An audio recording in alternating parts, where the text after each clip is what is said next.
मैं हूं कुमार गजेंद्र। जनपद ऑन द स्पॉट में आपका स्वागत है। हमारे एक दूसरे social media platform podcast with Kumar Gajendra में भी आपका स्वागत है, जहां आप हमें सुन सकते हैं। हरियाणा की लड़ाई आज अपने अंतिम अंजाम तक पहुंच गई, लेकिन इस अंतिम अंजाम ने सबसे ज्यादा पूरे देश को चौंका कर रख दिया। हालांकि इसमें कोई चौंकाने वाली बात नहीं थी। हम बार बार अपने हर वीडियो में आपको बता रहे थे कि आखिर हरियाणा के अंदर भारतीय जनता पार्टी बहुत ज्यादा फायदे में चल रही।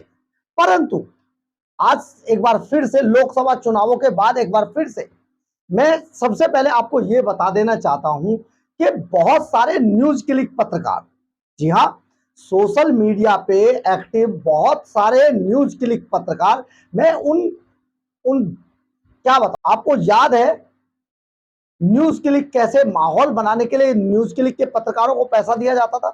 देश में माननीय सुप्रीम कोर्ट ने उन्हें बाहर कर दिया, लेकिन वो अपने काम में फिर से लग गए और दुगनी ताकत के साथ लग गए। जो जॉर्ज सोरोस था, उसने 100 करोड़ का बजट बढ़ाकर 200 करोड़ कर दिया और उसने ये सारा पैसा यहां पर केवल हवा बनाने के लिए, विपक्ष के लिए, चाइना और अमेरिका का जो पैसा आता है उसको दुगना राशि करके यहां पर सारी पत्रकारों में बांटी के एक मॉब बनाया जाए, हवा बनाई जाए विपक्ष के लिए। तो बन रही थी हवा, लेकिन उस हवा में कोई सच्चाई नहीं थी। हम आपको बार बार, हमारा कोई भी वीडियो आप उठाकर देख लीजिए, हमने बार बार कहा कि ये हवा बनाने की जो कोशिश की जा रही है देश के लिए बहुत गलत है और इसको रोका जाना चाहिए। और ये लोकसभा के बाद अब इन चुनावों के अंदर, यानी कि जम्मू कश्मीर और हरियाणा के चुनाव में भी ये हवा अपना चरम पर पहुंच चुकी। परंतु आज बहुत बुरी हार हुई। ये पत्रकार मुंह दिखाने के काबिल नहीं रहे, बल्कि ये दलाल पत्रकारों का आज मुंह काला हो गया है। हालांकि ये फिर मुंह चमकाने आएंगे, क्योंकि ये दलाल पत्रकार बाज नहीं आएंगे अपनी हरकतों से। अब आप समझिए मोब बनाया कैसे गया था।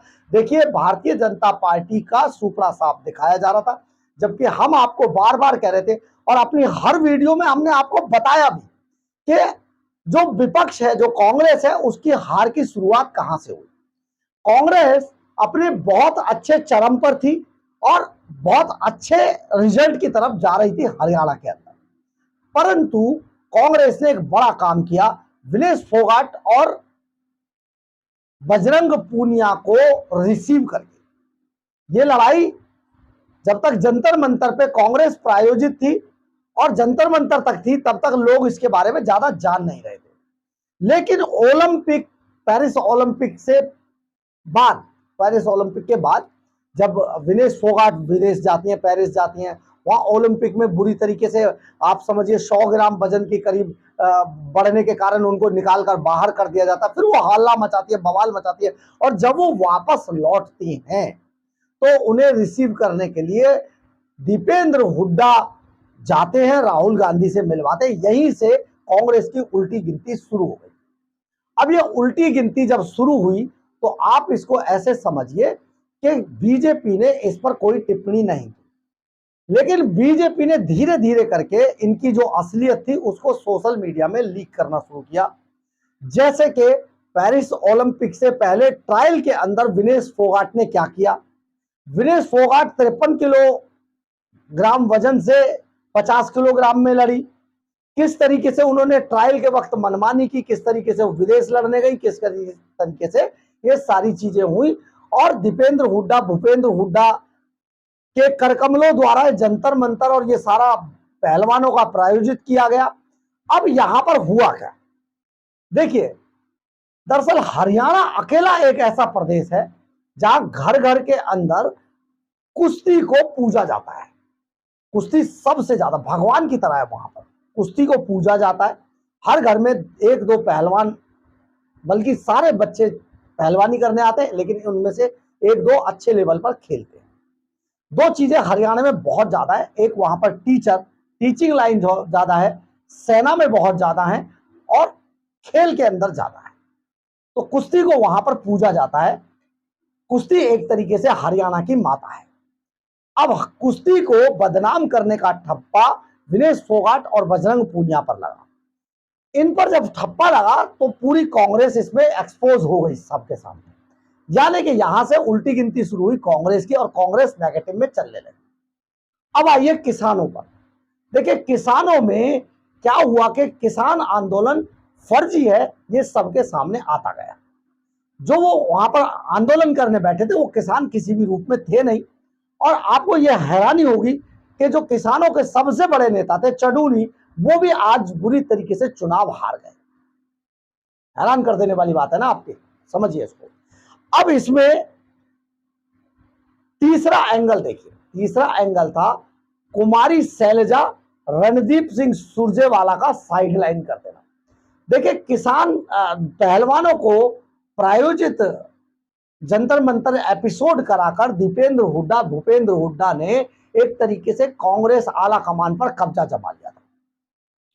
कब्जा जमाने में हुआ ये कि जब उन्होंने कब्जा जमाया तो 90 में से 70 सीटें करीब करीब बताया जाता है कि 70 सीटें भूपेंद्र हुड्डा और दीपेंद्र हुड्डा अपने लोगों को दिलाकर ले गए।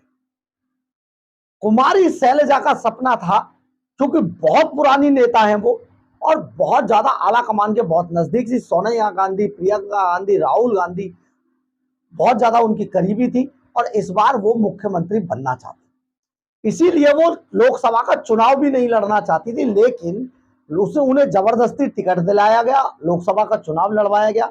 और यही दीपेंद्र हुड्डा और भूपेंद्र हुड्डा ने बाद में आला कमान से एक प्रस्ताव पास करा दिया कि जो लोग लोकसभा का चुनाव लड़े हैं उनको विधानसभा का टिकट नहीं दिया जाएगा, यानी कि जो कुमारी शैलजा थी उनके नाम पर क्रॉस मार दिया। कुमारी शैलजा बहुत दुखी थी, दलित नेता है, बहुत अच्छी पैठ है हरियाणा के अंदर, वो कह चुकी थी कि मुझे सीएम बनना है, मैं कोई बड़ी जिम्मेदारी निभाना चाहती हूं, लेकिन उन्हें इन दोनों बाप बेटों ने साइडलाइन करा दिया। साइडलाइन कराने का दुखद खामियाजा ये हुआ कि कुमारी शैलजा, जो हमारे सूत्र बताते हैं, कई जगह पर तो रो पड़ी। उससे क्या हुआ कि जितना SC ST वोटर था जो कांग्रेस की तरफ आ गया था, वो कांग्रेस से कहीं ना कहीं दूर छिटक गया। यही हाल कुछ रणदीप सिंह सुरजेवाला का भी था, वो भी कुमारी शैलजा की तरह कांग्रेस आला कमान के बड़े करीबी थे, लेकिन इस बार के चुनावों में उन्हें भी साइडलाइन कर दिया गया था। तीन जो एंगल, ये जो ट्राइएंगल बना, इस ट्राइएंगल ने कांग्रेस की लुटिया डुबो दी। रही सही कसर, देखिए हरियाणा का जो वोटर है, हरियाणा में एक तो मैं आपको ये भी बता देता हूं, हरियाणा में लिटरेसी रेट बहुत ज्यादा है, वहां पर पढ़े लिखे बहुत लोग हैं और बड़े इंटेलिजेंट है, बड़े अफसरों के पद पर है, बहुत ज्यादा हर चीज पर कयास और हर चीज पर अपनी सोच रखने वाले लोग हैं, और खास तौर पर टीचिंग लाइन में बहुत लोग हैं। तो जब राहुल गांधी ने जलेबी की फैक्ट्री लगाने वाली बात कही, आप ये समझिए कांग्रेस का आधा साफ हो गया। सबको समझ में आ गया कि राहुल गांधी बिल्कुल भी मैच्योर नेता नहीं है, देश को ऐसे व्यक्ति के हाथों में नहीं सौंपा जा सकता जिसको यही नहीं पता कि जो जलेबी है वो फैक्ट्री में बनती है या फिर वो हलवाई की दुकान में तैयार की जाती है। अब आप समझिए, ये 3-4 कारण मोटे मोटे थे कांग्रेस के सफाई के, लेकिन ये पूरा माहौल पहलवानों के जो एक्सपोज विनेश फोगाट जब से हुई थी, ये तभी से कांग्रेस का ग्राफ गिरना शुरू हो गया। लेकिन जो न्यूज क्लिक पत्रकार थे, दलाल पत्रकार जो थे, जो भर भर के पैसा कमा रहे, किसी चैनल में नहीं है, किसी अखबार में नहीं, किसी टाइम पर भ्रष्टाचार के दम पर वो कहीं ना कहीं थे, लेकिन मोदी सरकार के आने के बाद इन भ्रष्टाचारी पत्रकारों को, इन देशद्रोही पत्रकारों को निकालकर बाहर फेंक दिया गया। अब ये अपनी दुकानें चला रहे हैं और अपनी दुकानों के लिए न्यूज क्लिक के नाम से टेबल के नीचे से चुपके से जो ले रहे हैं, उसमें ये हवा बना रहे थे। ऐसी हवा ये लोकसभा में भी बना रहे थे, लेकिन नरेंद्र मोदी ने तीसरी बार सरकार बना ली। अब ये हरियाणा में भी यही काम कर रहे थे। आज ना केवल कांग्रेस राहुल गांधी की जो स्ट्रैटेजी थी, जो कुश्ती को बदनाम करने का एक तरीका था, हरियाणा को कुश्ती के नाम पर गर्त में ढकेलने का एक काम जो कांग्रेस और राहुल गांधी ने अपने एजेंट दीपेंद्र हुड्डा भूपेंद्र हुड्डा से कराया था, वो एक्सपोज हो गए। और एक्सपोज हो गए वो दलाल पत्रकार जो पिछले 2 महीने से लगातार खबरें चला रहे थे, सफाया हो गया, सुपड़ा साफ हो गया, ये हो गया, वो हो गया। लेकिन आज उल्टा हुआ। चैनल पर बैठने वाले, गाल बजाने वाले पत्रकार बहुत सारे इसको कह रहे हैं, अरे ये तो अचंभा हो गया, ये कैसे हुआ। नहीं नहीं नहीं, हमने लगातार अपने हर वीडियो में डंके की चोट पे कहा था कि बीजेपी बहुत अच्छी पोजीशन में है और कांग्रेस बहुत डैमेज पर है।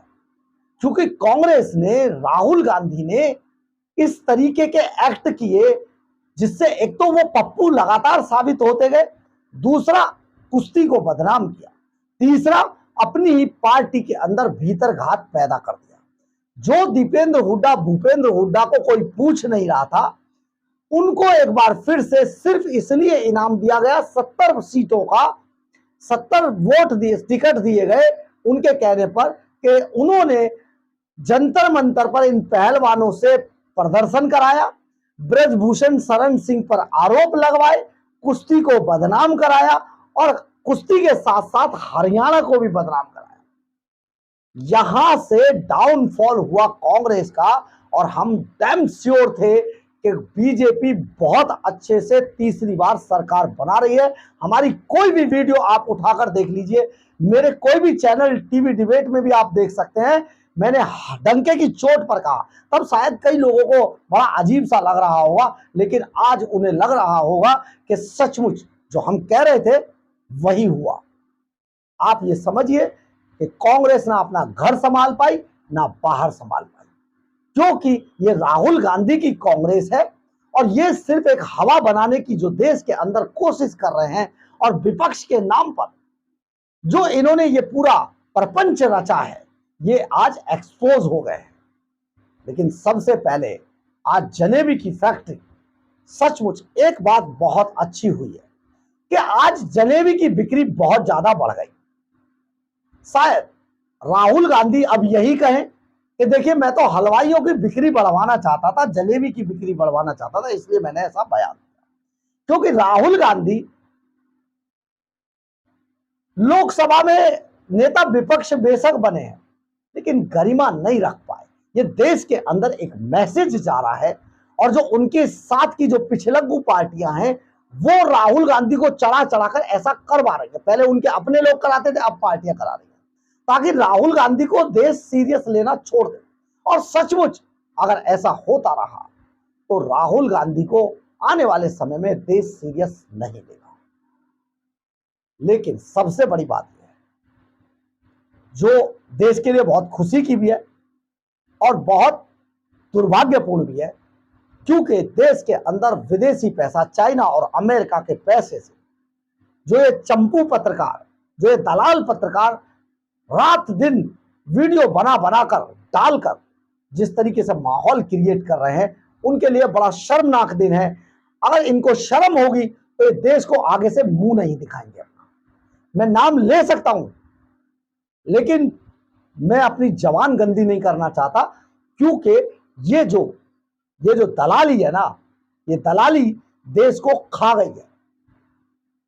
और खास तौर पे उन पत्रकारों के लिए सबसे शर्मनाक दिन है जो दलाली करके, जो पैसा खाकर, विदेशों का पैसा न्यूज क्लिक के नाम पर खाकर इस तरीके की जो घिनौनी हरकत कर रहे थे माहौल बनाने की, आज उनके चेहरे से नकाब उतर गया है। देश की जनता को यह चाहिए ऐसे पत्रकारों को भी निकालकर उसी तरीके से बाहर फेंक दे जैसे हरियाणा में कट्टर ईमानदार पार्टी को फेंक दिया है। बहरहाल, अगर आपको हमारी खबर अच्छी लगे तो आप इसे लाइक, सब्सक्राइब और शेयर जरूर करें। कमेंट्स बॉक्स में अपनी राय जरूर लिखें, इससे हमें बहुत बहुत बहुत ऊर्जा मिलती है। जय हिंद, जय भारत।